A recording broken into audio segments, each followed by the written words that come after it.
বর্তমান সময়ে আলেমদের মধ্যে কাদা ছড়াছড়ি বেশি চলছে। আমাদের করণীয় কি? কোন হুজুর আবার কাদা মারবে? শীতকালে কাদা পাবে কোথায় এখন ভাইয়া? তো ভাইরা, ওলামায়ে কেরামের মধ্যে মত পার্থক্য থাকবে, এটা স্বাভাবিক। মতের ভিন্নতা থাকবে, এটা কি স্বাভাবিক না অস্বাভাবিক? শুধু ওলামায়ে কেরাম কেন, আমাদের নিজেদের মধ্যে মতের ভিন্নতা আছে না নেই? আচ্ছা, স্বামী স্ত্রী দুইজন সংসার করতে গেলে হাজারো বার একজন আরেকজনকে ভালোবাসি ভালোবাসি জিকির করতে করতে মুখে ফেনা তোলার পরও দেখা যায় হঠাৎ করে যায় যায় কি যায় না? তো যারে সারাদিন ভালোবাসি ভালোবাসি যে পরিমাণ জিকির করতেছেন আর জিকির তুলতেছেন, তার সাথেও যদি আপনার বেঁধে যায়, তাহলে বোঝা গেল যত জন তত মত। মানুষের দৃষ্টিভঙ্গি, মানুষের বুঝার বেশ কম থাকে, এটা থাকবে, কিয়ামত পর্যন্ত থাকবে। সব আলেমরা সব বিষয় একমত হয়ে যাবেন, এটা কিয়ামত পর্যন্ত কখনো সম্ভব। তাহলে মতের ভিন্নতা, ইখতিলাফ, মতের বৈচিত্র্য, এটা কখনো দোষের হতে, দোষের কোনটা ভাই? দোষের হলো এই যে কাদা ছড়াছড়ি বলতে যেটা বুঝিয়েছেন আপনি, সেটা অর্থাৎ মতভিন্নতাটা যদি মতবিরোধে চলে যায়, শত্রুতায় চলে যায়, যেখানে ইসলামের শত্রুদের সাথে লড়াই করা দরকার, সেই লড়াই যদি নিজেদের মধ্যে করে, যেই শক্তি আল্লাহ এবং তার রাসূলের দুশমন, মুসলমানদের দুশমনদের বিরুদ্ধে ক্ষয় করা দরকার, সেই শক্তি যদি নিজেদের বিরুদ্ধে ক্ষয় করে, সেটা হলো নিন্দনীয়, সেটা হলো নিকৃষ্ট কাজ, সেটা হলো খারাপ কাজ। আল্লাহ তাআলা আমাদেরকে সেই খারাপ কাজ থেকে বেঁচে থাকার তৌফিক দান করুন। ভাইরা আমার, এই দেশ সেই দেশ, যে দেশ ওয়াজ মাহফিলের আওয়াজে মুখরিত হয়। এই মাটি সেই মাটি, যে মাটিতে কনকনে শীতের মধ্যে প্যান্ডেলের বাইরেও অগণিত মানুষ ঘন্টাকে ঘন্টা দাঁড়িয়ে নিজের পকেটের টাকা খরচ করে এসে মাহফিল শোনেন। লক্ষ্মীপুর থেকে এই মাহফিলে এসেছেন, দেখা করেছেন আমার সাথে। চাঁদপুর থেকে এসেছেন, আমার সাথে দেখা করেছেন। আরো হয়তো অনেকে অজানা আমার ভাইয়েরা দূর দূরান্ত থেকে এসেছেন। আপনাদেরকে কি এই ঢুলিপড়া ঐক্য পরিষদের ভাইয়েরা সবাইকে পদ ভাড়া দিছে? বিরিয়ানির প্যাকেট ট্যাকেট আছে আজকে? সেটাও নাই। নিজের খরচে, নিজের গরজে ওয়াজ মাহফিল গুলোতে যে স্বতঃস্ফূর্ত অংশগ্রহণ হয়, বাংলাদেশে কোন সমাবেশে এইরকম স্বতঃস্ফূর্ততার কোন দৃষ্টান্ত কেউ দেখাতে পারবে না। সেই দেশে, সেই মাটিতে আমরা মুসলমানরা সামান্য কিছু বিদেশিদের দালাল, তাদের এজেন্ডা এই দেশের মাটিতে, এই দেশের মানুষের খেয়ে যারা বাস্তবায়ন করে, তাদের কাছে আমরা অনেকটা গোলামের জিঞ্জিরে আবদ্ধ হওয়ার মতো আবদ্ধ হয়ে আছি আজ 50টা বছর। 50 বছর বললে ভুল হবে, সেই ব্রিটিশ আমল থেকে শুরু হয়েছে। দ্বীন এবং ইসলামকে কোণঠাসা করে একঘরে রাখার এক অপরচেষ্টা, নীল নকশা এদেশে প্রতিনিয়ত বাস্তবায়ন করা হয়। এদেশের শিক্ষাক্রমে, পাঠ্যপুস্তকে এদেশের আপামর সাধারণ ধর্মপ্রাণ মানুষের চিন্তাধারার প্রকাশ আপনি সচরাচর দেখতে খুব কম পাবেন না। এদেশের সংবিধানে, এদেশের আইনে, এদেশের মিডিয়াতে, এদেশের আদালতে, এদেশের বিভিন্ন জায়গায় গণমানুষের আকাঙ্ক্ষা বলতে যা, সেটা খুব বেশি প্রতিফলিত হতে দেখবেন না। দেখবেন যে সব এজেন্ডা বাস্তবায়ন, বিভিন্ন জিনিস পুশ করানোর চেষ্টা, এত এত শয়তানি চক্রান্ত যেই মাটিতে চলে, সেই মাটিতে ইসলামপন্থীরা পরস্পর কাদা ছড়াছড়ি করবে, এর চাইতে নির্লজ্জতা, এর চাইতে দুঃখজনক ঘটনা মুসলমান জাতির জন্য আর কি হতে পারে? আল্লাহ তাআলা আমাদেরকে ভিন্ন ভিন্ন মত থাকা সত্ত্বেও পরস্পরের সাথে সৌহার্দ্যপূর্ণ সম্পর্ক বজায় রেখে, ভিন্ন ভিন্ন চিন্তা থাকা সত্ত্বেও কাঁধে কাঁধ মিলিয়ে, হাতে হাত মিলিয়ে যার যার আল্লাহ এবং তার রাসূলের পথে আহ্বানের মিশনকে আল্লাহ তাআলা সাকসেস করার তৌফিক দান করুন। ভাইরা আমার, সাপ যখন এসে যায়, যার হাতে যা থাকে সে তা নিয়ে ঝাঁপিয়ে পড়ে, কিভাবে সাপের ক্ষতি থেকে বাঁচা যায়, ঠিক না ঠিক? আমাদের উচিত আমরা যে যেই মতের হই, যে যেই পথের হই, আমাদের কমন শত্রু, আপনার শত্রু, আমার শত্রু, ওনার শত্রু, সবার শত্রু যারা যারা আমাদের শত্রু হওয়ার ব্যাপারে কোনো ভিন্ন মত নাই, তাদেরকে আপনি আপনার মতো, আমি আমার মতো, উনি ওনার মতো, তাদেরকে দমনের পিছনে লেগে যাই। আমাদের নিজেদের পেছনে ছিদ্র খোঁজার কাজটা আল্লাহর ওয়াস্তে বন্ধ করে দিই। আমরা যারা সাধারণ মানুষ আছি, আমরা পাড়া মহল্লা থেকে ভিন্ন মতের, ভিন্ন দলের, ভিন্ন চিন্তার মুসলমান ভাইয়ের সাথে কাঁধে কাঁধ মিলিয়ে চলা শিখবো তো ইনশাআল্লাহ। মনে রাখবেন, মতের ভিন্নতা আছে, থাকবে। মতের ভিন্নতা থাকে যদি 10টা বিষয় নিয়ে, মতৈক্য আছে 100 বিষয় নিয়ে। ঠিক না ঠিক? শুধু নামাজের কথাই যদি বলেন, নামাজের কয়টা মাসআলা নিয়ে আমাদের সমাজে মত ভিন্নতা আছে। এর বিপরীতে মতৈক্যের বিষয় পাবেন আপনি অগণিত। মৌলিক আকীদা ঈমানের বিষয় যদি বলেন, আমাদের আল্লাহ এক। মুসলমানদের মধ্যে মত পার্থক্য আছে। অনেকে শুধু মত পার্থক্য দেখে সকাল বিকাল, সারাদিন শুধু দেখে যে হুজুরদের এত মত পার্থক্য। আমি কত মত পার্থক্য কি দেখেন আপনি এত? আমি তো দেখি না। নামাজ 5 ওয়াক্ত, এটা ইসলামের কি মেইন গুরুত্বপূর্ণ বিষয় না খুচরা বিষয়? সবচেয়ে গুরুত্বপূর্ণ বিষয়, তাই না? 5 ওয়াক্ত নামাজ 6 ওয়াক্ত না 4 ওয়াক্ত না, এই ব্যাপারে কোন আলেমের, কোন হুজুরের কোন ভিন্নমত আছে? তাহলে আমাদের আল্লাহ এক, এটা নিয়ে কোনো ভিন্ন মত নাই। আমাদের নামাজ 5 ওয়াক্ত, এটা নিয়ে কোনো ভিন্ন মত নাই। ইসলামের রোকন 5টা, ভিন্ন মত নাই। আমাদের হজ করতে হবে বাইতুল্লাহ গিয়া, অন্য কোথাও না, ভিন্ন মত নাই। রমজান মাসে রোজা রাখতে হবে, ভিন্ন মত নাই। বাবা মার সদাচরণ করতে হবে, ভিন্ন মত নাই। আমাদের রাসূল এক, সেটা নিয়েও ভিন্ন মত নাই। আমাদের মৌলিক যত জায়গা আছে, মেইন যত জায়গা আছে, তার সবগুলোতে আপনি দেখবেন কোনো ভিন্ন মত নাই। শাখাগত বিষয়ে ভিন্ন মত তো স্বামী স্ত্রীর মধ্যেও হয়, ভাই ভাইও হয়, বাপ ছেলেও হয়, পার্টনারেও হয়। তাহলে এই বিষয়ে আমাদের ভিন্ন মত থাকবে, এটাই স্বাভাবিক। এই ভিন্ন মত থাকা সত্ত্বেও আপনি এক পথে গেলে মনে করছেন ইসলামের লাভ হবে, আরেকজন মনে করছে আরেক পথে গেলে ইসলামের লাভ হবে, আমি মনে করছি আরেকটা পথে গেলে ইসলামের লাভ হবে। আমাদের নিজেদের মধ্যে কামড়াকামড়ির দরকার নাই। পথ কি আমারটা ভালো না আপনারটা ভালো, এটা নিয়ে গন্ডগোলের দরকার নাই। আপনি আপনার পথে, উনি ওনার পথে, আমি আমার পথে, দ্বীনের কল্যাণে, ইসলামের কল্যাণে কাজ করি। পারলে আমার ভিন্ন মতের ভাই, তারও যেহেতু উদ্দেশ্য ভালো, তাকে সহযোগিতা করি। সেটুকু যদি কলিজায় না দেয়, অন্তত আল্লাহর হস্তে ঠেলাঠেলি খোঁচাখুচি বন্ধ করি। আপনারা যারা আজকের মাহফিলে এসেছেন, আপনাদের কাছে আমার উদাত্ত আহ্বান, এটা আপনার মহল্লার মসজিদ থেকে শুরু হতে হবে। ভিন্ন মতের মুসলমানের সাথে মুস্কি হাসি দিয়ে সালাম দেওয়া অভ্যাস করবেন। সম্ভব হলে বাসায় দাওয়াত করবেন, চেষ্টা করবেন তো ইনশাআল্লাহ। ভিন্ন মতের মুসলমানদের বাসায় দাওয়াত দিয়ে খাওয়াইলে সওয়াব হবে না গুনাহ হবে? কি বলেন ভাই, গুনাহ হবে? ভাই মদিনা শরীফ থেকে, মসজিদে নববীর সোহবতে থেকে, মদিনা ইসলামী বিশ্ববিদ্যালয় থেকে পড়াশোনা করে অনার্স মাস্টার্স করে আসছেন। সৌদি আরবে দায়ী ছিলেন, ঢাকা ইউনিভার্সিটিতে পড়াশোনা করেছেন, অনেক যোগ্য মানুষ। ভাই, অন্য মতের আহলে কেবলা, আহলে সুন্নাত জামাতের শামিল ভাইকে দাওয়াত দিয়ে খাওয়াইলে, এমনকি যদি অন্য মতেরও হয়, রাসূল আকরাম সাল্লাল্লাহু আলাইহি সাল্লাম যদি অমুসলমানকে খাওয়ান, তো আমরা ভিন্ন মতের মুসলমানদের খাওয়াইলে সওয়াব হবে না গুনাহ হবে? ভাই কি একমত? সওয়াব হবে তো? আলহামদুলিল্লাহ। এখানকার সব হুজুররা একমত। আপনার হুজুরদের মধ্যে কোনো মিল নাই, মত পার্থক্য শুধু। কই মত পার্থক্য? আমরা 3 হুজুর একমত হয়ে গেছে আলহামদুলিল্লাহ। আমি আশা করি দেশে কোনো হুজুরের ভিন্ন মত নাই। এখন আমার প্রশ্ন, আপনি একজন তবলিগ জামাত করেন, আপনি জামাত ইসলামের এক ভাইকে, চরনা বিশ্বাস মরিদ এক ভাইকে, আহলে হাদিস এক ভাইকে আপনার বাসায় শুধু আপনার মুসলমান ভাই হিসাবে দাওয়াত দিয়া খাওয়াইছেন। এই ঘটনাগুলো আমাদের দেশে বেশি হয় না কম হয়? কম হয় মানে সচরাচর খুব একটা দেখাই যায় না। আহা, আমাদের কলিজাগুলোকে একটু বড় করতে হবে যদি আমরা আল্লাহকে খুশি করতে চাই। আল্লাহ আমাদেরকে তৌফিক দান করুন। ওলামা একরামের মধ্যে মতভিন্নতা, এটা অনেক সময় আমরা বাড়াই, অনেক সময় আমাদের এই ক্যামেরা হুজুররা বাড়ায়। ক্যামেরা হুজুররা অহেতুক মিথ্যা ভুয়া থাম্বনেল দিয়া একজনের পিছনে একজনকে লাগাই দেওয়া হয়।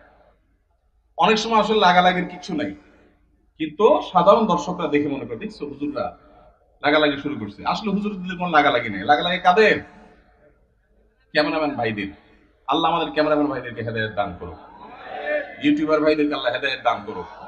সামান্য ভিউ কামানোর জন্য যারা আল্লাহ দ্বীনের ক্ষতি করছেন, যারা উলামায়ে কেরামের মধ্যকার সম্পর্ক নষ্ট করছেন, তারা আল্লাহকে ভয় করেন। এই টাকা জাহান্নামের আগুন হয়ে আপনাদেরকে স্পর্শ করবে। এমনি ক্যামেরা সেট করা নিয়ে আপনারা এদের উপরে খেপা আছেন, এখন তাদের বিরুদ্ধে ওয়াজ গেছে। আমি তো তাদের নিরাপত্তা নিয়ে আশঙ্কায় আছি। আল্লাহ তাআলা আমাদের ভাইদেরকে হেদায়েত দান করুন। ভাইরা আমার, সিরিয়াস ইস্যু।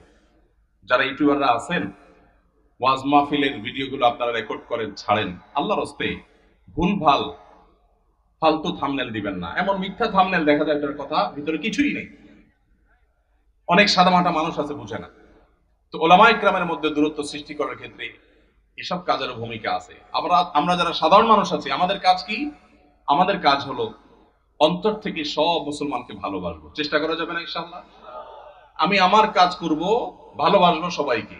কাজ আমি যেটাকে সঠিক মনে করছি সেটাই করব, কিন্তু আমার ভালোবাসা হবে সব মুসলমানকে। ঠিক আছে না ইনশাআল্লাহ?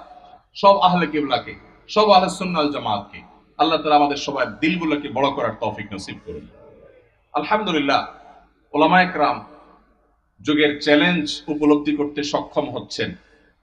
আমরা দেখতে পাচ্ছি চতুর্দিকে আলহামদুলিল্লাহ ভিন্ন ভিন্ন মতের উলামায়ে কেরাম একই মঞ্চে আলোচনা করছেন, উঠছেন, দেখা সাক্ষাৎ হচ্ছে। এটা একটা ভালো ইন্ডিকেটর, এটা ভালো আলামত। আমরাও মহল্লা মহল্লায় চর্চা শুরু করব। আমি যেটা বলেছিলাম, ভিন্ন মতের ভাইকে দাওয়াত দিয়ে খাওয়াবেন, তার বাসায় যাবেন, তার প্রতি সহমর্মী হবেন, তার জন্য দোয়া করবেন, তার ছেলে মেয়ের জন্য দোয়া করবেন। এর মাধ্যমে নিজেদের মধ্যে সম্প্রীতি এবং সৌহার্দ্য বাড়বে। আল্লাহ আমাদেরকে তৌফিক দান করুন। আজকাল হাই ভলিউমে গান শোনাটা ফ্যাশনে পরিণত হয়েছে। এটা থেকে কিভাবে পরিত্রাণ পেতে পারি আমরা? ভাইরা আমার, হাই ভলিউমে যারা গান শুনে, তারা আসলে কি গান শুনে না শোনায়? নিজে শুনতে হলে তো খুব বেশি হাই ভলিউমে গান শোনার দরকার নেই। নিজে শোনার জন্য তো লো ভলিউমে গান শোনাটা যথেষ্ট। যারা গান শুনতে চায়, মানুষ আছে একজন বা দুইজন এক জায়গায়, কিন্তু ফুল ভলিউম দিয়ে যখন ঝাঁকানাকা গান শুনছে, পুরো এলাকা কাঁপতেছে মাটি সহ, তারা কি নিজেরা আসলে গান শুনছে না শোনাচ্ছে? এজন্য প্রশ্নকর্তা ভাই যে ফ্যাশন লিখেছেন, খুব যথার্থ লিখেছেন। এটা যতটা না গান শোনা, ততটা তার চেয়ে বেশি ফ্যাশন। এটা হলো একটা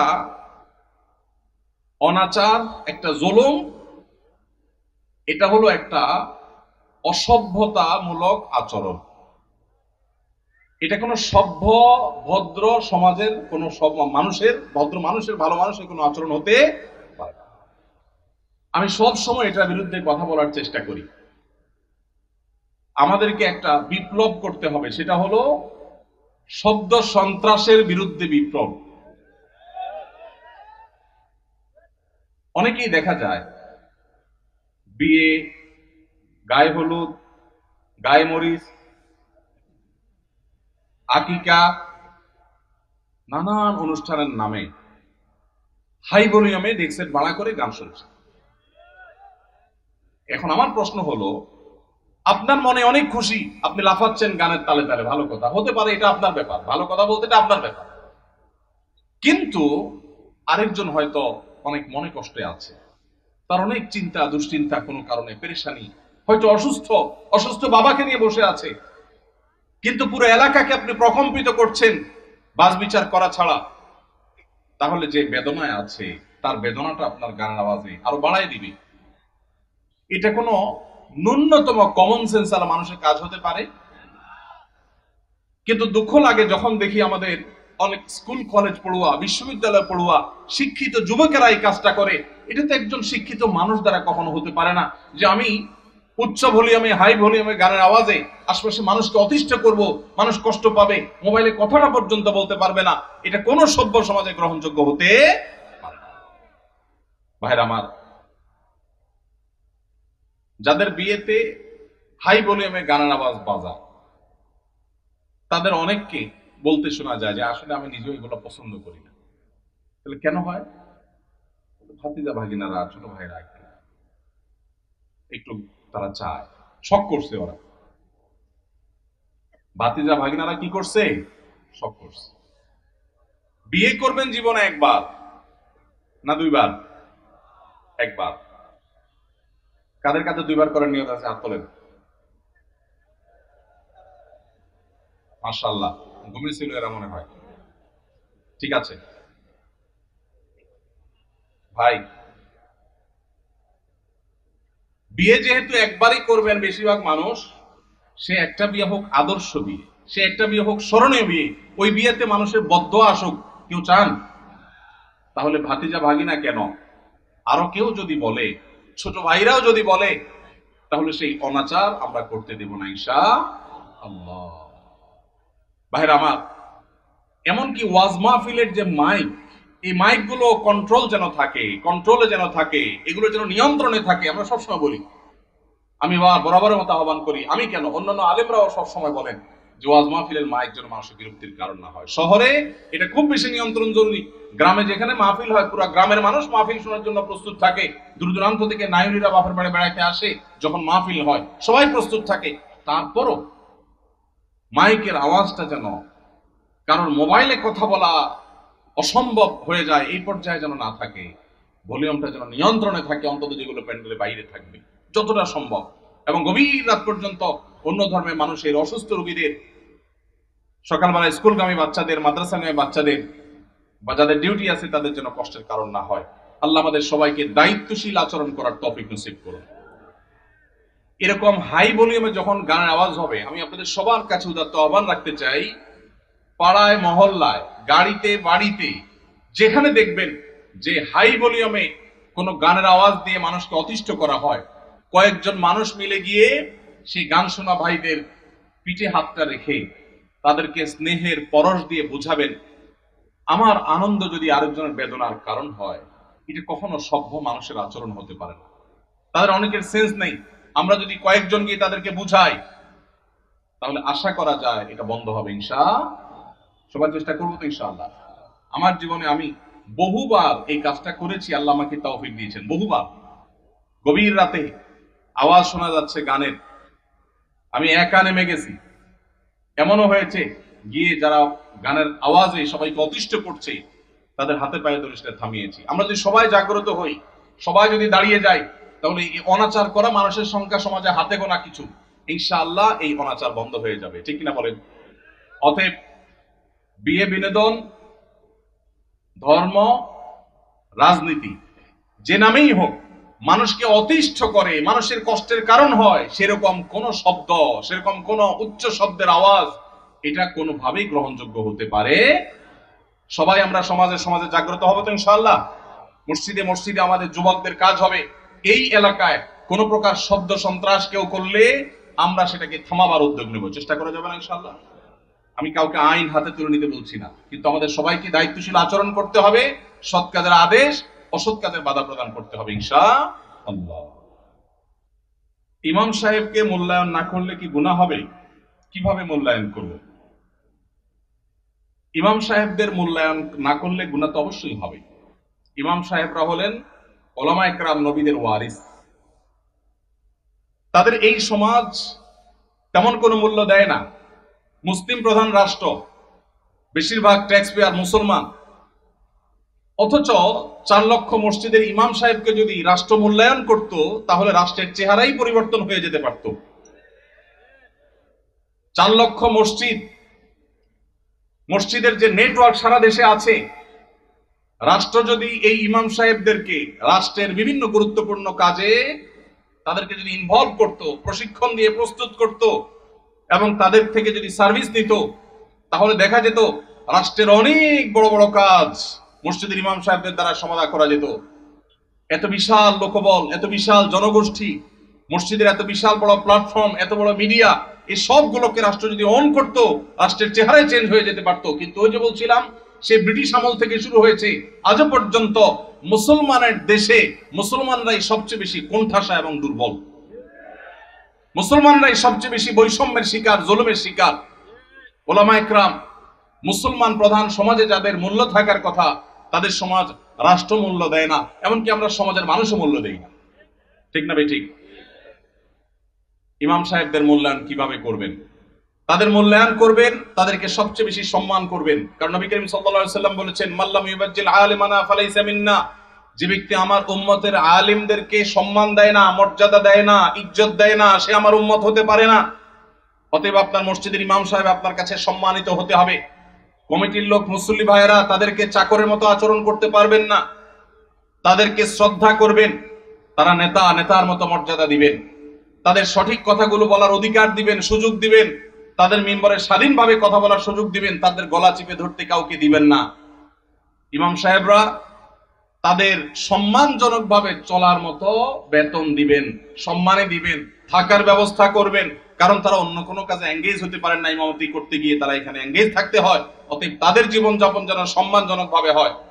পৃথিবীর অন্য যে কোনো মুসলমান দেশে, পৃথিবীর অন্য যে কোনো মুসলমান প্রধান দেশে মসজিদের ইমাম সাহেবরা আমার ক্ষুদ্র জ্ঞান অনুযায়ী বাংলাদেশের ইমাম সাহেবদের চাইতে ভালো অবস্থানে আছে অর্থনৈতিক ভাবে।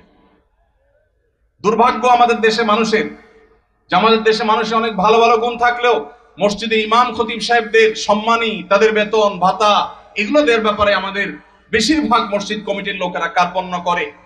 মনে করে ইমাম সাহেবের বেতন আবার 20-30 হাজার টাকা, এত টাকা দিয়ে উনি কি করবে? এই এলাকায় যে সমস্ত ইমাম সাহেবরা আছেন, আমি কি কাউকে দেখতে পারি কেউ আছেন ইমাম সাহেবরা? কোথায়? আপনার বেতন কত ভাই? পুরুষের নাকি বেতন জিজ্ঞেস করলে এটা নাকি আয়, আপনি মনোকষ্ট নিয়েন না, এটা শুধু একটু বোঝার জন্য। কত? আপনি আপনি ইমাম, আপনি ইমাম, আপনার কত? দরজনের 7,000 7,000। কোন এলাকার আপনারা? ওনাদের বাইরের মসজিদ। আপনি কোন মসজিদের ইমাম? বড় মসজিদ নাম কি?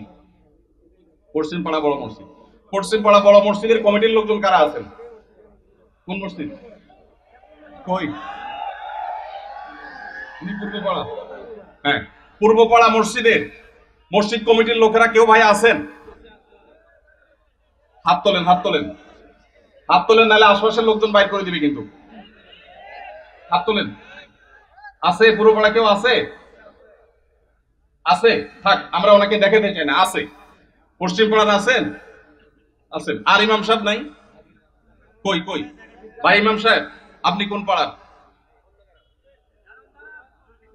একটু দাঁড়ান, কষ্ট করে একটু দাঁড়ান। কোন গ্রামের ইমাম আপনি?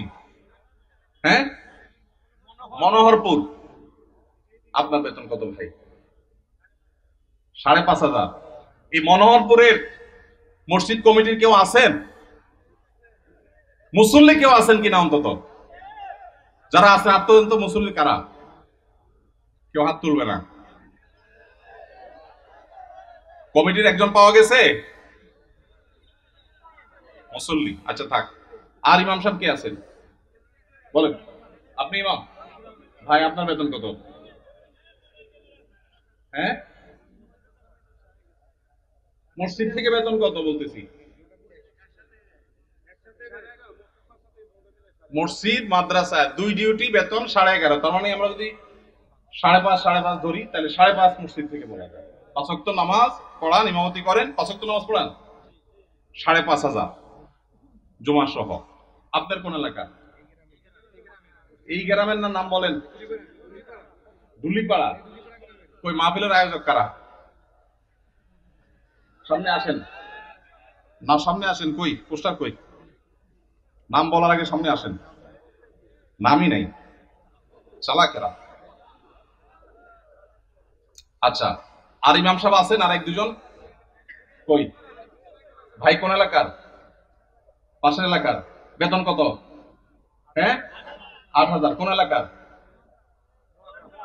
নোয়াগ্রাম।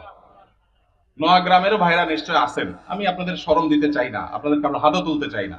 ইমাম সাহেবদের জবানবন্দি নিলাম, ধন্যবাদ। আর কোন ইমাম সাহেব আছেন? মুরব্বী দাঁড়ান একটু। ইমাম সাহেব দাঁড়ান, কষ্ট করি। কোন এলাকার ভাই? জি,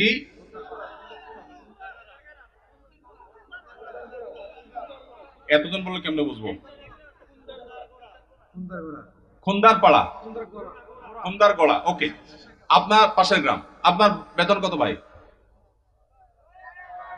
6,000। বসেন ভাইরে, প্রশ্ন প্রসঙ্গে চলে আসলো, এতজন ইমামের জবানবন্দি আমরা নিলাম, হয়তো খুঁজলে আরো 10-20 জন ইমাম পাওয়া যাবে। অনেকে হয়তো চক্ষু লজ্জায় হাতটা উঠাচ্ছেন না, বলছেন না। ভাইয়ের আমার, এটা আমাদের জন্য, বাংলাদেশের মানুষের জন্য লজ্জা, অনেক বড় লজ্জার বিষয়। পৃথিবীর অন্য যে কোনো দেশের সাথে আপনি যদি তুলনা করেন, শুধু সৌদি আরবের কথা যদি বলি, আমি 10 বছর সৌদি আরবে ছিলাম। আমাদের শেখ সাইফুল্লাহ মামুন ভাই দীর্ঘদিন সৌদি আরবে ছিলেন। সৌদি আরবের সকল মসজিদের ইমাম সাহেবরা ইমামতি করে যে সম্মানে পান, সেটা এভারেজে 5 থেকে 7,000 সৌদি রিয়াল। পাশাপাশি বাসা, বিশাল বড় বাংলো, সাধারণ বাসা না, বিরাট এরিয়া নিয়ে বাংলো। এইটা হলো তাদের এক্সট্রা ডিউটি, এক্সট্রা ইনকাম প্রত্যেক ইমাম সাহেবের। এমনকি মক্কার মসজিদে হারামের ইমাম এবং মুয়াজ্জিন, মসজিদে নববীর ইমাম এবং মুয়াজ্জিন, সবাইরই এই পেশার বাইরে তাদের আরেকটা মূল পেশা আছে। যারা খুব বেশি শিক্ষিত তারা বিশ্ববিদ্যালয় শিক্ষক। যেমন মসজিদে হারাম মক্কার যদি বলেন একজন একজন করে সমস্ত ইমামদের কথা বলা যাবে, প্রায় যে সবাই প্রায় কোনো না কোনো হয় আদালতে বিচারপতি, আর না হলে কোন বিশ্ববিদ্যালয়ের প্রফেসর। এটা মসজিদে হারাম শরীফের ইমামদের কথা বলতেছি, সব পিএইচডি হোল্ডার, বড় বড় আলেম, হয় জাজ, জাস্টিস অথবা বিশ্ববিদ্যালয় শিক্ষক। হারাম শরীফের একজন মুয়াজ্জিন, 2 জন মুয়াজ্জিনের অফিসে আমি গিয়ে সাক্ষাৎ করেছি, আপনি ছিলেন সাথে, শেখও ছিলেন সাথে। এক বাংলাদেশি ওই মুয়াজ্জিন সাহেব, হারাম শরীফের মুয়াজ্জিন, ওনার খেদমত করে। আমাকে বলে যে, আমরা হোটেলে ছিলাম, বলো যে ভাই আমি তো হারামের মুয়াজ্জিনের খেদমত করি, ওনার অফিসে চাকরি করি, টি বয়, বাংলাদেশি ভাই। বলে যে ওনাকে বলছি যে আমার দেশে হুজুর আসছে, ওমরা করতে, দেখা করতে যাবেন কেন? হারাম শরীফের মুয়াজ্জিনের সাথে দেখা করাও তো সৌভাগ্যের বিষয়, চলেন যাই। গেলাম, যায় দেখি একটা কোর্টে উনি একটা সাধারণ একটা ডেস্কে চাকরি করে, হারামের মুয়াজ্জিন। আমরা যদি বাইতুল মুকাররমের মুয়াজ্জিন হইতাম তো আমাদের ঠেলায় তো মানুষই টিকতো না, আবার চাকরি করা। হারামের মুয়াজ্জিন, যে বেতন, যে প্রটোকল, যে সম্মান, আবার চাকরি করা লাগে, কিন্তু করতেন। পাড়া মহল্লার যে সমস্ত মসজিদের ইমামরা, মুয়াজ্জিনরা, তারা সবাই হয় পুলিশে চাকরি করে, আর না হলে কোনো স্কুলে তারা শিক্ষকতা করেন। বেশিরভাগ এই 2 ক্যাটাগরিতেই থাকেন। আমি সৌদিতে যে বাসায় ছিলাম, আমার বাসার পাশের মসজিদ, যে মসজিদে 5 ওয়াক্ত নামাজ আমি জামাতে পড়ার সুযোগ পেতাম, সেই মসজিদের ইমাম সাহেব, তিনি বিরাট বড় শিল্পপতি, অনেক ব্যবসা প্রতিষ্ঠান তার, অনেকগুলো বড় বড় চেইন সব super market, Dahiya super market নাম, বিরাট নাম করা দাম্মাম। ভাইরে, ইমাম সাহেবদের অন্য বড় বড় চাকরি এবং ব্যবসা থাকার পরও মসজিদ থেকে তাদেরকে বাংলো এবং বিরাট বড় সম্মানে দেয়া হয় সৌদি আরবে। আপনি বলবেন সৌদি আরব মানুষের বেতন অনেক বেশি, বেতন অনেক বেশি এই জন্য বাড়ি অনেক বড়টা দেয়, বেতন অনেক বেশি এই জন্য টাকা, বাংলাদেশি টাকায় 1.5 লাখ 2 লাখ দেয়, এটা হলো সেকেন্ড ইনকাম, তার ফার্স্ট ইনকাম আরেকটা আছে। তাই বলে আপনি 5-6 হাজার টাকা দিবেন? ঢাকা শহরের কাজের বুয়াদের বেতনও 5-6 হাজার টাকা নাই অনেক বাসা। ঢাকা শহরের কাজের বুয়ারাও মাসে 10,000 15,000 টাকা কামাই করে। ঢাকা শহরে কোন দারোয়ানের বেতন 5,000-6,000 টাকা নাই, কোন পিয়নের বেতন 10,000 টাকার নিচে নাই। সেখানে কাছে, এটা সদর থানা এবং শহরের কাছে, এই জায়গায় 5-7 হাজার টাকা আজকালকার বাজারে চাউলের টাকা জোগাড় করা হতো কঠিন হয়ে যায়। এই ইমাম সাহেব আবার যখন কোন একটা কাজ করতে যাবেন ইমামতের পাশাপাশি, বলবে হুজুর আমাদের দুনিয়াদার হয়ে গেছে, হুজুরদের দুনিয়ার লোভে ধরছে। এক বেটা, তার মসজিদের মুসল্লিরা ইমাম সাহেবকে এরকম খোঁচাইত, বেতন দেওয়ার নাম নাই, ইমাম সাহেব আর কিছু করলে ডিস্টার্ব করত।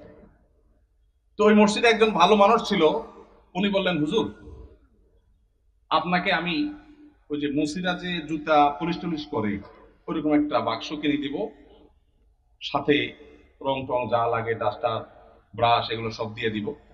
আপনি ইমামতি করে মসজিদে নামাজ পড়ানো শেষ হলে মসজিদের বাহিরে এসে ওটা নিয়ে বসে যাবেন এবং মুসল্লিদেরকে বলবেন, ভাই আপনাদের জুতাগুলো দেন, যার যার পুলিশ করা লাগে আমি করবো, আপনারা আমার টাকা দিয়ে।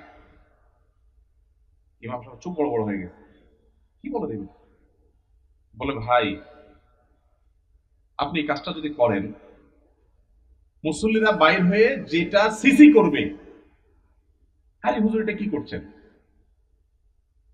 তো ওইটাকে বলেন যে ভাই এই জুতা যদি আমার কাছে দিতে আপনার লজ্জাবোধ হয়, আপনার কাছে যদি অপমান বোধ হয়, তাহলে জুতা আমার কাছে নিয়ে আপনার নিজের গালে নিজে মারা উচিত। আমি বলছি না যে আক্ষরিক অর্থে ইমাম সাহেবকে ওইটা মারতে তিনি বলেছেন। অনেক আগে ঘটনা কোথাও শুনেছি, সত্য হতে পারে, রূপক হতে পারে, কিন্তু এই গল্প আমাদের শিক্ষা দেয়। আমাদের মসজিদের ইমাম সাহেবদের, মুয়াজ্জিন সাহেবদের সম্মানে আমরা দিতে চাই না, মাহফিল করে বক্তার জন্য মোটা অঙ্কের হাদিয়া রেডি রাখি। আপনারা বলবেন, হুজুর আপনিও তো মোটা অঙ্কে নিয়েই যাবেন, বাস্তব করতেছেন। ভাই আমাকে মোটা দেখ, চিকন দেখ, না দেখ, এটা নিয়ে আমার মাথা ব্যথা নেই, আলহামদুলিল্লাহ। এবং আল্লাহর মেহেরবানিতে এটা আমার কোনো প্রত্যাশাও নাই আল্লাহর ফজলে। কিন্তু মাহফিল আয়োজকদেরকে বলতে চাই, যারা মাহফিল আয়োজন করেন, লক্ষ লক্ষ টাকা যদি মাহফিল পিছনে খরচ করতে পারেন, ইমাম সাহেবদের বেতন কেন 15,000 20,000 টাকা হতে পারে না? এই দেশে বিভিন্ন শ্রেণী পেশার মানুষদের বেতনের সর্বনিম্ন স্কেল বা একটা স্কেল ঠিক করে দেওয়া হয়। আমি দাবি করতে চাই, আমাদের রাষ্ট্রের উচিত, রাষ্ট্র নিজে ইমাম সাহেবদেরকে মূল্যায়ন করতে না পারলেও মিনিমাম যেন তাদের একটা সমাজে সম্মানজনক ভাবে চলতে পারে, সেজন্য তাদের একটা সম্মানজনক বেতনের স্কেল ঘোষণা করা হোক। আর সমাজের যারা বিবেকবান মানুষ, আল্লাহর হস্তে তারা ইমাম সাহেবদের সম্মান দেওয়া, মর্যাদা দেওয়া শিখবো তো ইনশাআল্লাহ। আপনারা এলাকার মানুষ যারা আছেন, প্রশ্ন প্রসঙ্গে হয়তো আপনাদের ইমাম সাহেবদের বেতনগুলো আমরা জানতে পারলাম, আপনারা মনে কষ্ট নেবেন না, আপনাদেরকে ছোট করা আমার উদ্দেশ্য না। আমার উদ্দেশ্য হলো আমাদের বিবেকগুলোকে জাগ্রত করা। কোন মসজিদ কমিটির লোকজন যদি এখানে থাকেন, তাহলে আমি আপনাদেরকে বলবো, এমনকি মুসল্লি ভাইরা যারা আছেন তাদেরকে বলবো, মসজিদে গিয়ে এটা নিয়ে দাবি তুলবেন, ইমাম সাহেবের সম্মানজনক বেতন নিশ্চিত করতে হবে ইনশাআল্লাহ। কোন মুসলমান সমাজে এটা হতে পারে না। সৌদি আরবের কথা আমি বলেছি, সৌদি আরবেরটা আমি কাছে থেকে দেখেছি, এই জন্য আমার মনে হয় না পৃথিবীর অন্য কোন মুসলমান সমাজে মানুষের গড়ে একজন রিক্সাওয়ালাও 10,000-এর বেশি ইনকাম করে, সেই সমাজ ইমাম সাহেবের বেতন 4,000 5,000, এটা কোনোদিন গ্রহণযোগ্য হতে পারে না। আপনাদের এই ধুলিপাড়ায়, কুমিল্লা, আপনারা যদি সারাদিনে আর কোনো কাজ না, একটা কাজই শুধু করবে, এরকম একজন অশিক্ষিত, শিক্ষা বঞ্চিত মানুষকেও নিয়োগ দেন, তারপরেও তো 4-5 হাজার টাকা পাবেন না। কিভাবে একজন ইমামকে আপনারা 5,000 টাকা বেতন দেন? কোন মসজিদের দায়িত্বশীল ভাইরা আছেন যে আপনারা তওবা করবেন যে ইমাম সাহেবের বেতন 10-এর উপরে উঠাবেন? কেউ আছেন? থাকলে, পার্টিকুলার কেউ থাকলে বলেন, কেউ আছেন? সভাপতি সাহেব, সেক্রেটারি সাহেব যদি থাকেন যে আলোচনা করবেন, অন্তত এ ওয়াদা করবেন। আপনি কোন মসজিদের নাম বলেন? নোয়াগ্রাম। এখন বর্তমান বেতন কত ইমাম সাহেবের? বুঝছেন যেহেতু জিজ্ঞেস করি। 7,000। এখন নিয়োগ করছেন, কত দিবেন? 25 সাল থেকে। 25 সাল মানে এখন তো শুরু হয়ে গেছে, 10-এর প্রস্তাবনা আছে। মাশাআল্লাহ মাশাআল্লাহ। ভাই মসজিদ কোন এলাকা? নোয়াগ্রাম চৌধুরী বাড়ি। আপনি কি কমিটির? ভাই কমিটি সেক্রেটারি। ওনার মসজিদের ইমাম সাহেবকে ওনারা এই মাস থেকে 10,000 টাকা দেওয়ার নিয়ত করেছেন, বলে আলহামদুলিল্লাহ। আমরা বলবো 10,000 নয়, যেহেতু এখন একবার বাড়াইছেন ভালো কথা, 6 মাস পরে বা 1 বছরের মাথা 15,000 টাকা করবেন ইনশাআল্লাহ। যখন ওরা সেটারও নিয়ত করবেন। নোয়াগ্রামের ভাইরা আপনারা দেখে শুনে রাখেন, কিন্তু রাগ করেন নাই তো আবার? জাযাকাল্লাহ খাইর। আর কোন কমিটির ভাইরা আছেন যে নিয়ত করবেন, নিয়ত চেঞ্জ করবেন? বলেন দেখি, বলেন। আজকে ভিন্ন কালেকশন হোক, বহু কালেকশন নিতে বললাম। ভাই কোন মসজিদে বলেন? জি মাশাআল্লাহ, 10,000 রানিং দিচ্ছেন, একটা ভালো উদাহরণ পাওয়া গেল। মাশাআল্লাহ মাশাআল্লাহ, ভালো উদাহরণ আছে। কোন এলাকার? আলমপুর। কিন্তু 10,000 টাকা তো যথেষ্ট না ভাই। কবে নাগাদ আনুমানিক একটা আইডিয়া দেন না, আইডিয়া দেন না। আলাপ করেই তো দিবেন, আপনি তো একা দিবেন না, অন্তত প্রস্তাবনা দিয়ে যে মাহফিল থেকে হুজুররা প্রস্তাবনা দিছে অন্তত 15,000 ভিতরে রাখেন, 12 থেকে 15 ভিতরে ইনশাল্লাহ। কবে নাগাদ?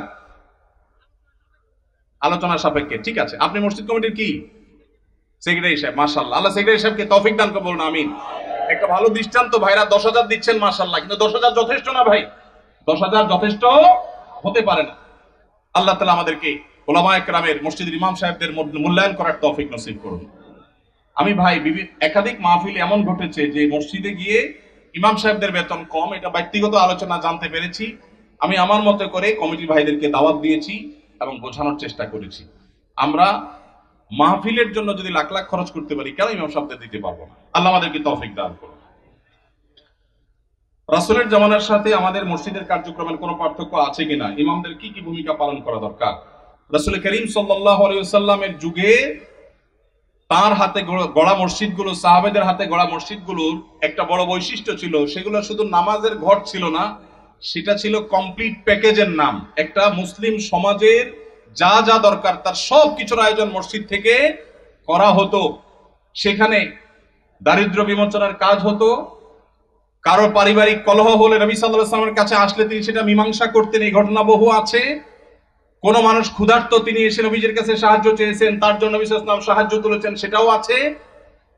আমাদের মসজিদগুলো থেকে নবী করিম সাল্লাল্লাহু আলাইহি সাল্লামের মতো, সেই মসজিদের মতো আজ বহুমুখী কাজ হয় না। আমরা বেশিরভাগ মসজিদগুলোকে শুধু নামাজের ঘর বানিয়ে সীমাবদ্ধ রেখেছি।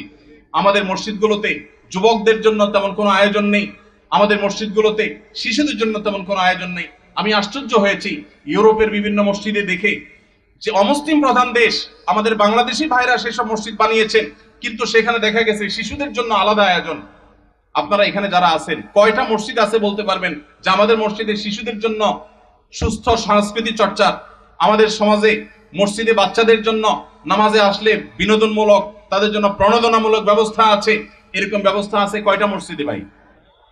খুব একটা নাই, বরং উল্টা আরো ধমক দেয় বলে। মসজিদে আসলে ধমক দেওয়ার কালচার আছে, বন্ধ করতে হবে এই কালচার। মসজিদে বাচ্চারা টুকটাক ডিস্টার্ব করলে ধৈর্য ধারণ করতে হবে, বেশি ডিস্টার্ব করলে তাদেরকে সুন্দর করে বুঝাইতে হবে, অভিভাবককে বুঝাতে হবে আজকের শিশু আগামী দিনের মুসল্লি। নবী করিম সাল্লাল্লাহু আলাইহি সাল্লাম খুতবা দিচ্ছিলেন জুমার, হাসান বা হোসেন রাদিয়াল্লাহু তাআলা আনহুমা দৌড়ে আসছিলেন নানার দিকে, জামা পেঁচায়া শরীরের সাথে পড়ে গেছেন। নবীজি মিম্বর থেকে নেমে দূরে গিয়ে নাতিকে কোলে নিয়ে আবার এসে মিম্বরে দাঁড়ালেন, তারপর খুতবা কন্টিনিউ করলেন। আপনার মসজিদের ইমাম সাহেব করলে চাকরির কি হাল থাকবে বলেন? চাকরি থাকবে? নবী করিম সাল্লাল্লাহু আলাইহি সাল্লামের জায়গায় আমরা যদি হতাম তো বলতাম, মেয়েকে যে বলতাম, মা অন্তত আমার খুতবার সময়টা তো ধরে রাখবা, বলতাম কি বলতাম না? আমার নবী করিম সাল্লাল্লাহু আলাইহি সাল্লাম সেরকম কথা বলেছেন বলে জানা যায় না। তিনি সিজদা গেছেন জামাতে নামাজে, ভাই একাকী না, মসজিদে তিনি ইমামতি করছেন, তার পিঠের উপরে হাসান মাহমুদ যখন উঠে বসছেন, নবী সাল্লাল্লাহু আলাইহি ওয়াসাল্লাম আর তাদেরকে নামানোর জন্য কোনো কসরত করেন নাই। ওই অবস্থায় তিনি অপেক্ষা করছেন, সিজদার তাসবিহ বাড়াচ্ছেন, সময় যাচ্ছে। নাতির ঘোড়ায় চড়ার শখ পূরণ হওয়ার পর যখন পিঠ থেকে নামছে, তখন নবী সাল্লাল্লাহু আলাইহি ওয়াসাল্লাম মাথা উঁচু করছেন। এরপরে নামাজ শেষে সাহাবীরা জিজ্ঞেস করছে, হে আল্লাহর রাসূল, আজকে সিজদা একটু লম্বা হয়েছে, ব্যাপার কি? কি কোনো ওহী আসলো নাকি বিশেষ কোনো নির্দেশ কি? তখন নবী সাল্লাল্লাহু আলাইহি ওয়াসাল্লাম বললেন, সেরকম কিছুই না, আসলে নাতি পিঠের উপর উঠেছিল, আমি তাকে নামাতে চাইনি, সে নেমেছে, তারপরে তিনি নবী সাল্লাল্লাহু আলাইহি ওয়াসাল্লাম মাথা উঁচু করেছেন। আমাদের ইমাম সাহেবদের যদি নাতি তো দূরের কথা, নাতিরে তো মানুষ একটু একটা আদর করে, ছেলেও যদি আসতো বা নাতির জায়গায় আরো কিছু যদি আসে, পিঠের উপরে তার পরিবারে কোনো বাচ্চা আসতো, ইমাম সাহেবের চাকরি চলে যেত। ঠিক না ভাই? ঠিক ভাইরা আমার, যদি নবী সাল্লাল্লাহু আলাইহি ওয়াসাল্লামের পিঠে নাতি উঠার পরও নবী সাল্লাল্লাহু আলাইহি ওয়াসাল্লাম ফাতেমা রাদিয়াল্লাহু তাআলা আনহাকে এই কথা বলার কথা হাদিসে পাওয়া যায় না যে নামাজের পর নবী সাল্লাল্লাহু আলাইহি ওয়াসাল্লাম ফাতেমা রাদিয়াল্লাহু বসে বলেছেন। বললে সেটা অবশ্যই হাদিসে আসতো। নবী সাল্লাল্লাহু আলাইহি ওয়াসাল্লামের ব্যক্তিগত জীবনের যে সমস্ত বিষয় থেকে উম্মতের শিক্ষা আছে তার সবগুলো হাদিসে আসে। এরকম কোন হাদিস পাওয়া যায় না যে তিনি ফাতেমা রাদিয়াল্লাহু তাআলার কাছে বলেছেন, মা আমি মসজিদে ইমামতির দায়িত্ব পালন করছি, এই টাইমে তুমি নাতিকে ছেড়ে দিলা, তাকে এই টাইমটা ধরে রাখতে পারতাম। নবীজি এরকম বলেছেন বলে কোনো প্রমাণ পাওয়া যায় না। এই জন্য বাচ্চাদের টুকটাক মসজিদে আসা, তাদের ডিস্টার্ব করা, এটাকে মুরব্বীরা, চাচাজিরা, বাবাজিরা আল্লাহর ওয়াস্তে হজম করে নেবেন। আপনারা যদি ধমক দেন তো মনে রাখবেন, এই বাচ্চা মসজিদ থেকে যদি দূরে সরে যায় আপনার ধমকের কারণে, সারা জীবনের জন্য আপনি গুনাহগার হয়ে থাকবেন। এদেশের একজন প্রথম সারির বড় আলেম, প্রথম 10 জনের একজন হবে, নাম বললে সবাই 100% মানুষ চিনে যাবেন, আমি নাম বলছি না। ওনার ছেলে মদিনা ইউনিভার্সিটিতে তখন পড়ে, আমাকে বলেছিল ব্যক্তিগতভাবে, ভাই আল্লাহ আমাকে আলেম বানিয়েছেন, মাদ্রাসা পড়িয়েছেন, ইউনিভার্সিটিতে পড়ালেখা করে অনার্স করেছি, আমি ছাত্র বা শৈশবে ছোট জীবনে মসজিদ থেকে ধমক খাইছি এক মুরব্বী, আমি মরণ পর্যন্ত ভুলবো না। আমার মনে কতটা আঘাত সেটা এঁকে দিয়েছে। বহু ধমক জীবনে খেয়েছি, কিন্তু ওই ধমকটা ভুলবো না। মসজিদে গিয়েছি বহুত আবেগ নিয়ে, অনুভূতি নিয়ে, একটু দুষ্টামি করেছি, যেই ধমক খেয়েছি আমার ভেতরটা কেঁপে উঠছে। আমি চিন্তা করি, আমার জায়গায় একজন সাধারণ মুসলমান যে এতটা ইসলাম বুঝে না, হয়তো স্কুল কলেজে পড়েছে, সে যদি আঘাতটা পাইতো সে হয়তো নাস্তিক হয়ে যেত, সে তো ইসলাম থেকে দূরে সরে যেত। এই জন্য মসজিদ থেকে বাচ্চাদেরকে ধমক দিবেন না। আদর্শ মসজিদের জন্য, বাচ্চাদের জন্য, যুবকদের জন্য, এমনকি মা বোনদের দ্বীনি শিক্ষার জন্য চিন্তা ভাবনা, ফিকির, তাদের জন্য পর্দা, প্রাইভেসি রক্ষা করে কিভাবে তাদেরকে দিনদার বানানো যায়, ফরজে আইনের ইলম শেখানো যায়, সেই ব্যবস্থাপনা থাকতে হবে। মসজিদ থেকে জনসেবামূলক কার্যক্রম থাকতে হবে। জনসেবার জন্য পয়সার দরকার নাই, ইচ্ছা যথেষ্ট। আমি একটা ক্যাম্পেইন শুরু করছি, প্রত্যেক এলাকায় যুবক ভাইয়েরা ইমাম সাহেবদের নেতৃত্বে এলাকা পরিচ্ছন্নতা অভিযান নেমে যান। আপনার এলাকাটা সবচেয়ে ক্লিন রাখেন। প্রতিদিন এক ওয়াক্ত নামাজের পরে 10 মিনিট করে এলাকা ভাগ করে নেন, সারের বস্তায় করে সব ময়লা গালা কুড়িয়ে এক জায়গায় এনে সেটাকে জ্বালিয়ে দেন বা শেষ করেন, এলাকাকে পরিচ্ছন্ন করেন। আরো হাজারটা কাজ করা যায় পয়সা কড়ি ছাড়া, সামান্য একটু মেহনত করলে, পরিশ্রম করলে দেশের চেহারা আমরা পরিবর্তন করতে পারবো ইনশাআল্লাহ। আল্লাহ আমাদের সবাইকে মসজিদে নববীর মতো একটা বহুমুখী কার্যক্রম বিশিষ্ট মসজিদ আমাদেরকে করার তৌফিক নসিব করুন। আমাদের পরিবারে অনেকে অনেক সময় বড় রোগে আক্রান্ত হন, যেমন cancer, brain tumour, liver cirrhosis ইত্যাদি। এই ধরনের রোগের চিকিৎসার ক্ষেত্রে অনেকে তার পুরো সম্পদ বিক্রি করে ফেলে, নিঃস্ব হয়ে যায়। শরীর দৃষ্টিকোণ থেকে কতটুকু সম্পদ ব্যয় করা উচিত এবং ইসলামের নির্দেশনা কি? যদি আল্লাহ না করুন কেউ দুরারোগ্য ব্যাধিতে আক্রান্ত হন, যার চিকিৎসায় লক্ষ লক্ষ টাকার দরকার হয়, তার জমি জমা বিক্রি করা লাগে, প্রশ্নকর্তা ভাইয়ের জানার বিষয় হলো তার টোটাল অ্যাসেট থেকে কত পার্সেন্ট তার নিজের ট্রিটমেন্টে খরচ করা যাবে? এর উত্তর হলো এর কোনো পার্সেন্টেজ শরীয়ত ঠিক করে দেয় নাই। তার ট্রিটমেন্টের জন্য যদি তার টোটাল সম্পদ বিক্রি করা লাগে, সেটা বিক্রি করার অধিকার ইসলাম তাকে পরিপূর্ণভাবে দিয়েছে। মানুষের সম্পদের ক্ষেত্রে শরীয়ত তাকে এতটা স্বাধীনতা দিয়েছে যে তার সম্পদ কি করবে না করবে এক্ষেত্রে কারোর সেখানে কোনো নাক গলাবার অধিকার, সন্তানদের এটা বলার অধিকার নাই যে বাবা তুমি নিজে চিকিৎসা সব খরচ করবো, আমরা কি করব, এটা বলার অধিকার নাই। অনেক কুলাঙ্গার সন্তান আছে, বাবার এরকম সিরিয়াস পর্যায়ে হয়ে গেলে জমি বিক্রি করতে দেয় না, বরং বাধা দেয়। আছে না নাই? মনে রাখবেন, বাপদাদার সম্পদ দিয়ে মানুষ ধনী হয় না, হলেও সেটা সাস্টেইন করে না, টেকসই হয় না। মানুষ নিজস্ব চেষ্টায় আল্লাহর অনুগ্রহে ধনী হয়। বহু বড় লোকের ছেলেরা একসময় রাস্তায় মানুষের কাছে হাত পাততে হয়। এই জন্য বাবার সম্পদ, মায়ের সম্পদ, সেগুলোর জন্য কামড়াকামড়ি করা, তাদের হক নষ্ট করা, এগুলো আমাদের মূর্খতা। তবে হ্যাঁ, কেউ যদি মনে করেন যে দুরারোগ্য ব্যাধিতে আমি আক্রান্ত হয়েছি, এখানে ট্রিটমেন্ট করে আসলে লাভ হবে না, ডাক্তারদের অ্যাসেসমেন্ট অনুযায়ী মৃত্যুই নিশ্চিত এবং জটিল পরিস্থিতি, তাহলে সেক্ষেত্রে আমার বাচ্চারা তারা অসহায় হয়ে যাওয়ার চাইতে আমি সুন্নত হিসাবে ট্রিটমেন্ট করি, কিন্তু খুব বেশি অ্যাগ্রেসিভলি ট্রিটমেন্টের জন্য খরচ করবো না। এটা যদি কেউ সিদ্ধান্ত নেয় তো সেই এখতিয়ারও শরীয়ত ওই ব্যক্তিকে দিয়েছে, অবস্থা বুঝে তিনি ডিসিশন নেবেন। আমার বড় ভাইয়ের বউ বা আমার ভাবি পরকিয়া করেছেন 5 বছর ধরে, জানতে পেরেছি, এবং পরকিয়ার মাধ্যমে একটা বাচ্চাও হয়েছে। এখন করণীয় কি? পরকিয়া এখন ঘরে ঘরে হয়েছে ভাই, জঘন্য ব্যাধিতে পরিণত হয়েছে। তো এইরকম যদি পরিস্থিতি হয়, ইসলামের শরিয়া দৃষ্টিকোণ থেকে এটা সবচেয়ে বড় জঘন্য অপরাধ হয়েছে। ইসলামী বিচার ব্যবস্থা থাকলে এর সবচেয়ে কঠিন শাস্তি হতো, যেহেতু বিচারিকভাবে, আইনগতভাবে সেটা কার্যকর করবার সুযোগ নেই, যেহেতু ইসলামী বিচার ব্যবস্থা নেই। এই জন্য এটার বিচারের ভার কোন এলাকার কোন মোড়ল মাতবর কেউ নিজের হাতে নেওয়ার অধিকার কারোর নাই, সুযোগ নাই, খবরদার। তবে এইরকম পাপিষ্ঠ তার সাথে সংসার করার বিষয়ে যদি সে চরিত্রহীন এটা সাব্যস্ত হয়, যার চরিত্র সংশোধনের আশা না থাকে, তাহলে তাকে ডিভোর্স দিয়ে ভিন্ন কোনো চিন্তা তার স্বামী করতে হবে। আর যদি তিনি তার কৃতকর্মের জন্য অনুতপ্ত হয়ে আল্লাহর কাছে মাপ চান, যেহেতু ইসলামী বিচার ব্যবস্থা নাই, সেহেতু তার শাস্তি কার্যকর করবার উপায় নাই, কিন্তু তিনি তওবা করলে আল্লাহ তাআলা চাইলে মাফও করতে পারেন। এটা একান্ত তাদের বিষয়, আল্লাহর বিষয়। হালাল ভাবে সুদ ঘুষহীন ভাবে রিজিকের ব্যবস্থা কিভাবে করতে পারবো? হালাল ভাবে সুদ ঘুষহীন ভাবে একেবারে কোনো জায়জামেলা ছাড়া আপনার মাসে মাসে অ্যাকাউন্টে টাকা চলে আসবে, এইরকম অটোমেটিক ইনকাম করার কোনো দোয়া, কোনো আমল আমার জানা নাই। আমি কি বুঝতে পারছি? অনেক যুবক ভাইরা আছেন বলে সব হারাম আর হারাম, যাবো কই, হুজুর একটু দোয়াটা শিখাই দেন, আল্লাহ করে দেখ। অনেকে আছেন ঋণগ্রস্ত, দোয়া চান, চিরকুট লিখে দেন, হুজুর ঋণ মুক্তির আমল শিখাই দেন। পার্সোনালি যদি জিজ্ঞেস করা যায় জমি জমা আছে কিনা, বলে হ্যাঁ আছে আলহামদুলিল্লাহ। তো সেটা বিক্রি করে ঋণ দেন না কেন? বলছে জমি বেশি কেউ ঋণ দেয়? মানে আপনি দোয়া শিখাই দেন, আমার জমি আমার থাকুক, ব্যাংকের টাকা থাকুক, আল্লাহ উপর থেকে একটা বস্তা পাঠায় দেয়। এটা কোনো দোয়ার পদ্ধতি হতে, যে সমস্ত ভাইয়েরা হালাল উপার্জনের কোনো পথ খুঁজে পাচ্ছেন না, তাদেরকে প্রথমেই বলবো একটা কাজ করেন, অভাব দূর হয়ে যাবে। সেটা হলো ভাব ছেড়ে দেন। কি ছাড়তে বলছি? ভাব। ভাব ছেড়ে দিলে অভাব দূর হয়ে যাবে।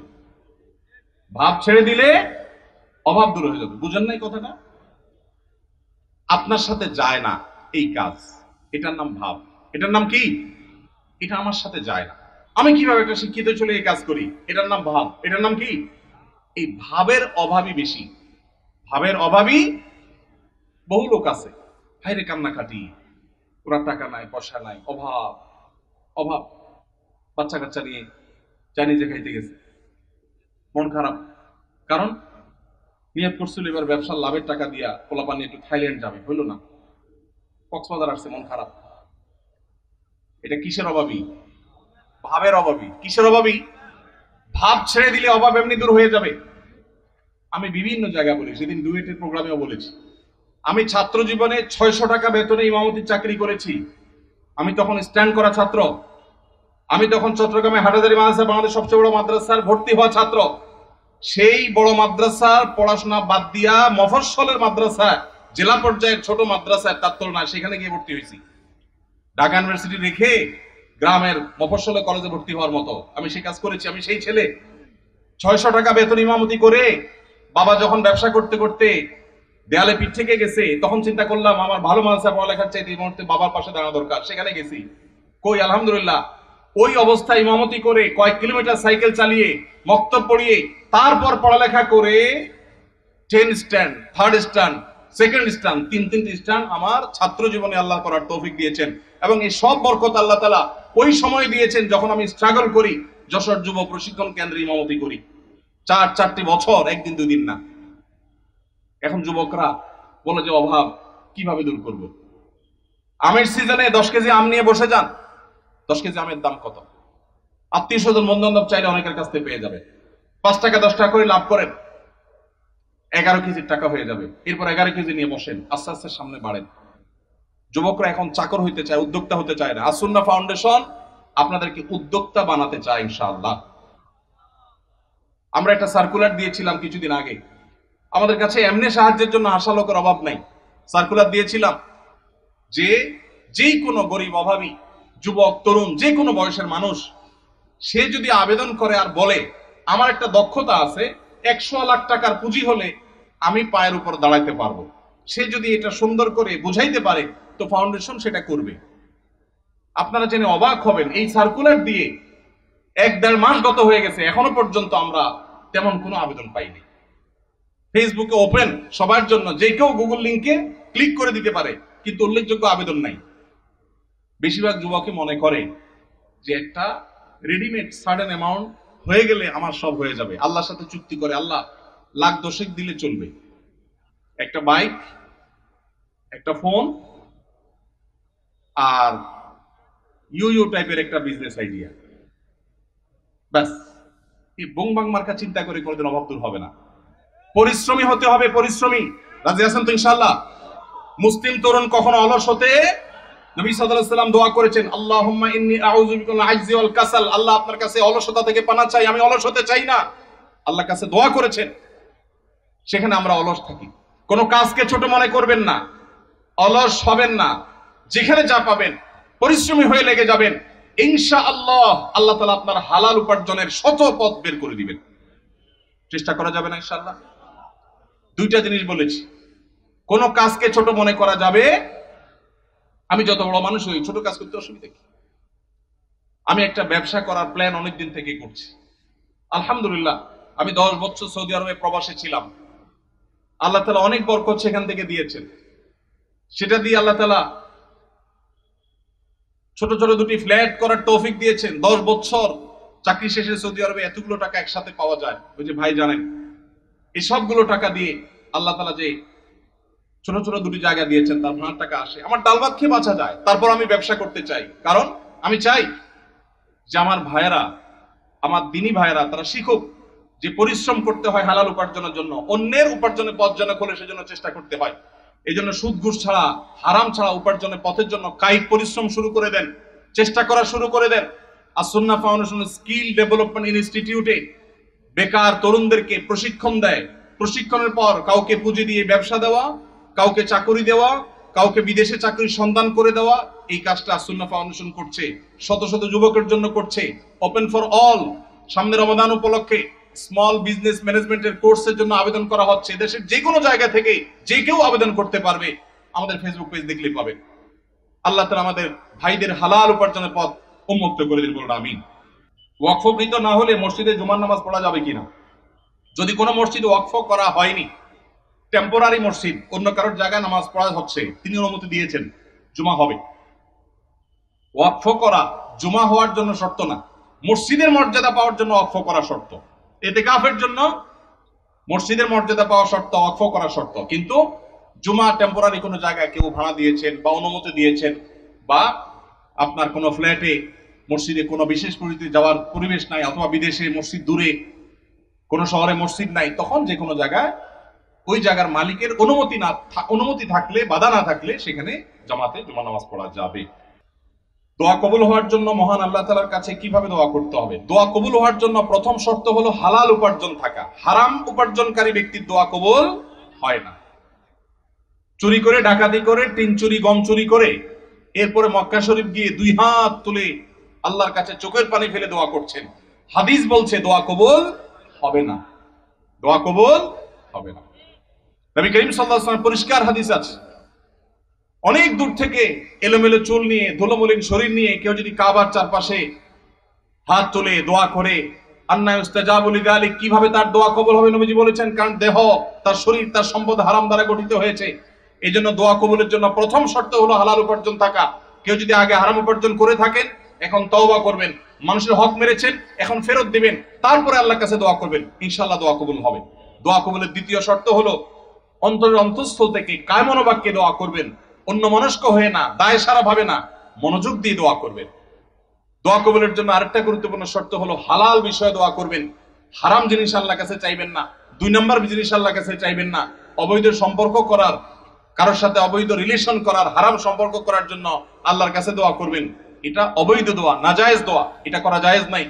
বৈধ দোয়া করবেন, নেক দোয়া করবেন, ইনশাআল্লাহ আশা করা যায় আল্লাহ তাআলা দোয়া কবুল করবেন। দোয়ার ক্ষেত্রে আল্লাহর প্রশংসা, নবীজির প্রতি দুরূদ প্রেরণ, এরপরে আপনি যে কোনো চাওয়া পেশ করবেন, বৈধ চাওয়া। এবং দোয়া করার পর কবুল হচ্ছে না করার জন্য হুলস্থুল করবেন না। এই শর্তগুলো মেনে চললে কোরআন এবং হাদিসের আলোকে আশা করা যায় দোয়া কবুল হবে ইনশাআল্লাহ। দোয়া কবুলের বেশ অনেকগুলো স্থান আছে, ইনশাআল্লাহ অন্য কোনো মাহফিলে এটার উপর আলোচনা করতে হবে। এটা নিয়ে আমার একটা সংকলন আছে, দোয়া কবুলের 33টা জায়গা আছে, স্থান আছে, সময় আছে। সেগুলো কি কি একটা আলাদা আলোচনা ইনশাআল্লাহ আমরা বলবো। এটা নিয়ে বহু আগে আমার একটা বক্তব্য আছে অনলাইনে, কারো প্রয়োজন হলে শুনে নিতে পারেন। ওযু করার পর বাচ্চাদেরকে বুকের দুধ খাওয়ালে কি ওযু ভেঙে যায়? না।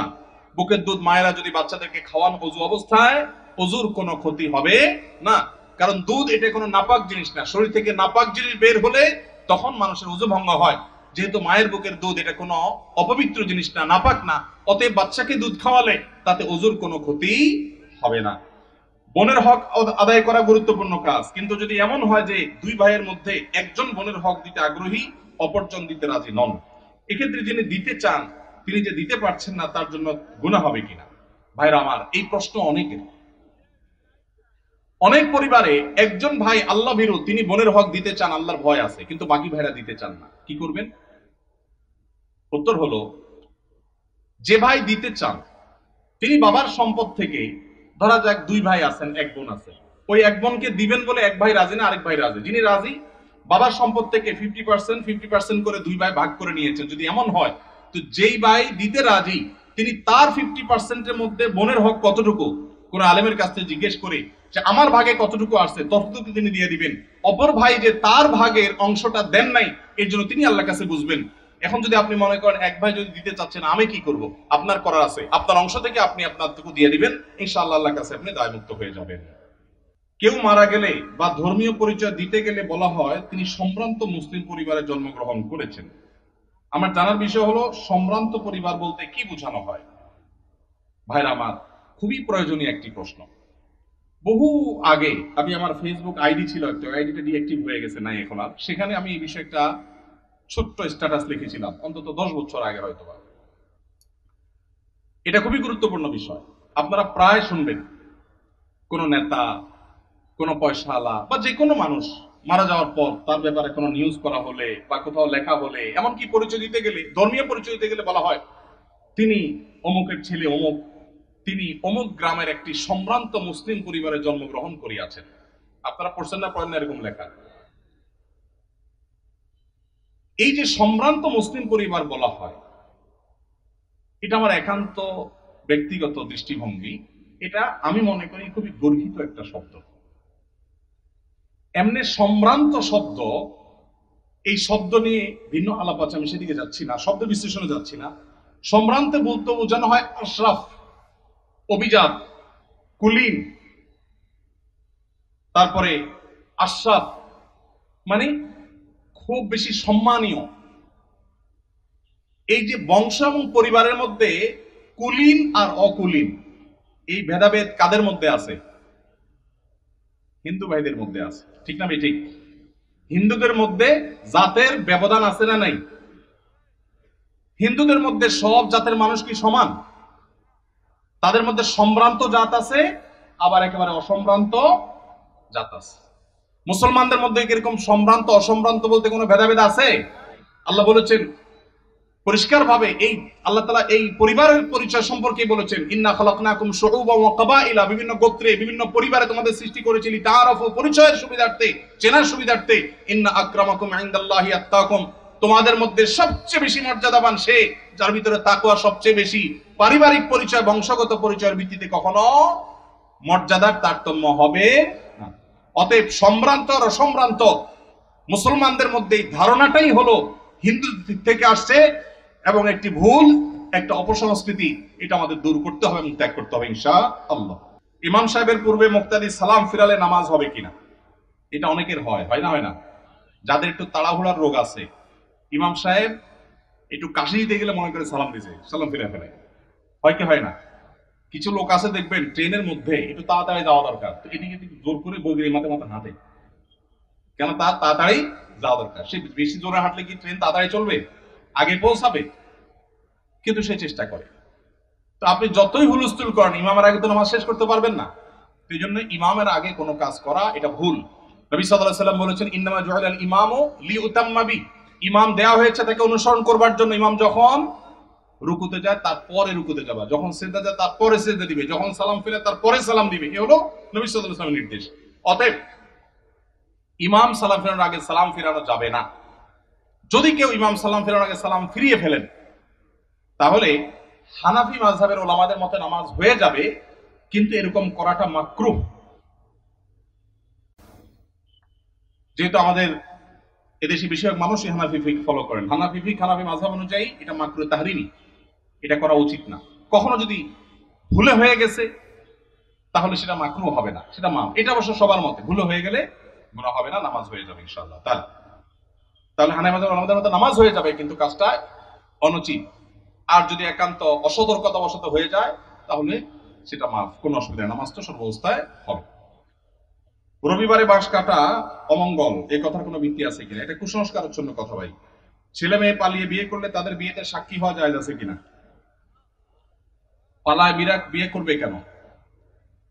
পালায় এত মানুষ চুরি করে, অথবা চুরি করার পরে পালায় যায়, ঠিক না ঠিক?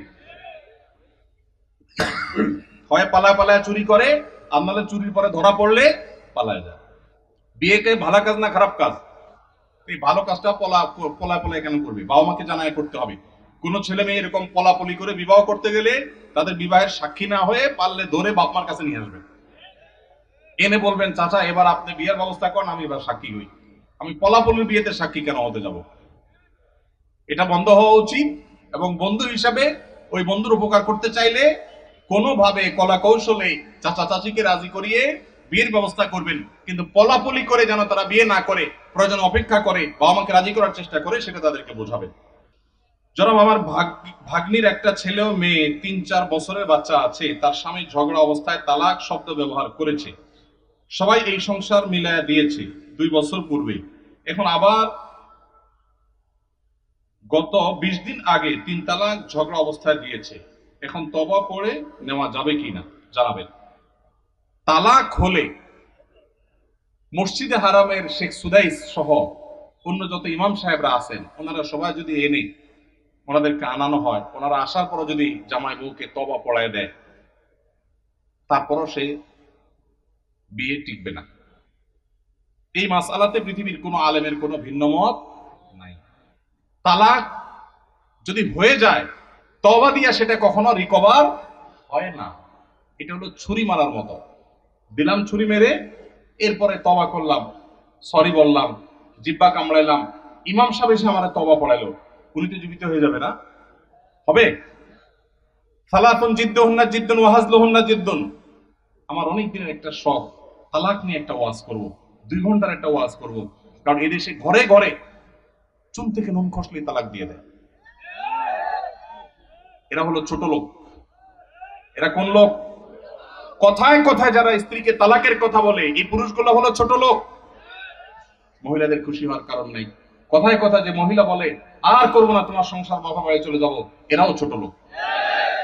আল্লাহ তাআলা আমাদেরকে এই ছোট লোক থেকে বাঁচার তৌফিক নাসিব করুন। নির্লজ্জের মতো কিছু হলে তালাকের কথা বলে। আমি এই ঘটনা বহু জায়গায় বলছি। আমার এক হুজুর ছিলেন, তালাকের মাসালা জিজ্ঞেস করতে আসলে আগে ধরে কষায় পিটা দিতেন, এরপরে মাসালা দিতেন। এখন এই মাসালা যার জন্য জিজ্ঞাসা করছেন, আমলটা আমি করতে পারতাম তো। আসেনি এখানে আসামি? আসেনি? ভাইয়া গেছে?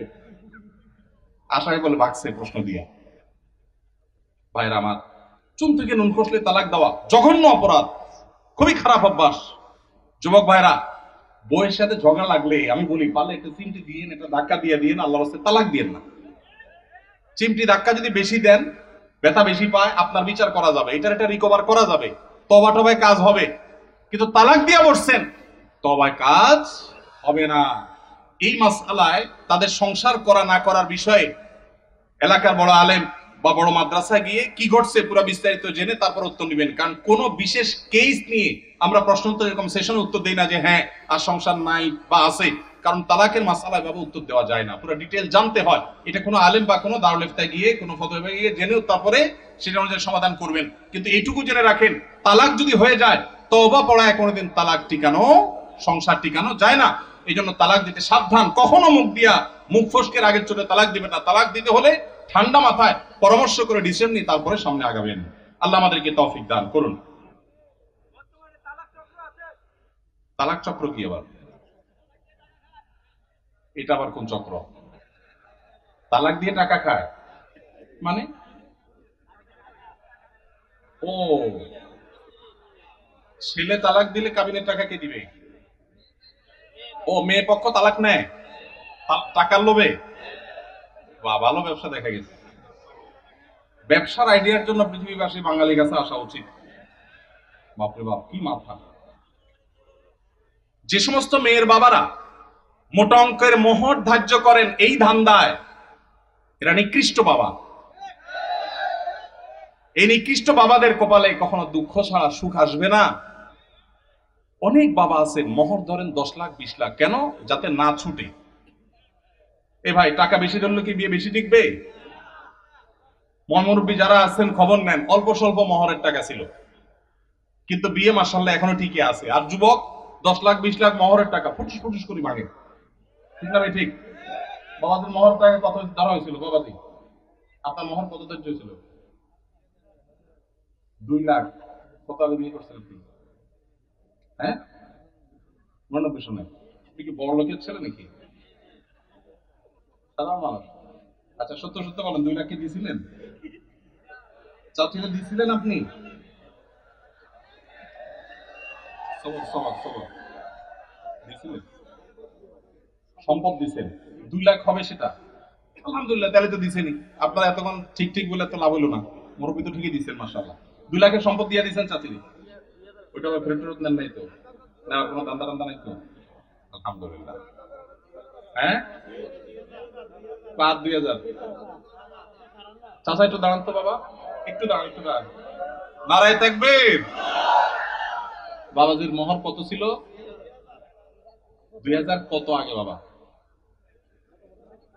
হ্যাঁ হ্যাঁ, কত আনুমানিক?